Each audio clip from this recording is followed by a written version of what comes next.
Hello guys, it's Travelito, your staycation buddy. Welcome to our channel.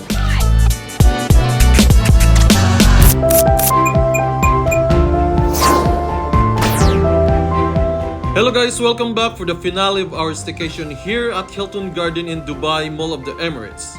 Today I'm going to take you to the restaurants or outlets, and our first stop is the lobby cafe where I got this pizza for late lunch.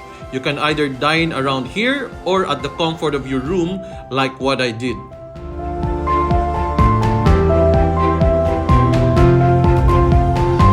Our next stop is the Garden Bar. This is a sports resto bar where you can chill and hang out with your friends, especially to those who are living in Barsha area or near to the Mall of the Emirates. They have a simple menu, very straightforward, and I personally like their chicken tikka.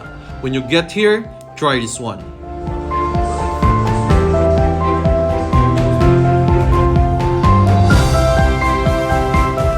Now I'm going to take you to the All Dining Restaurant for the breakfast. They serve international cuisine and they have variety of food selections for everyone.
As usual, omelette is a must to order for breakfast.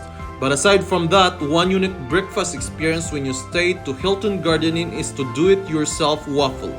They have premixed butter on the side and you just need to pour it on the top of the molder, close and twist it like this and wait for 3 minutes. Once it is done, you can put all the toppings that you want.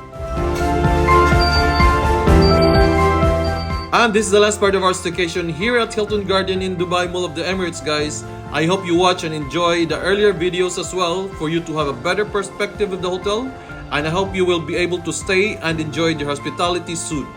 Once again, this is Travelito, your staycation buddy. Thank you for sticking around.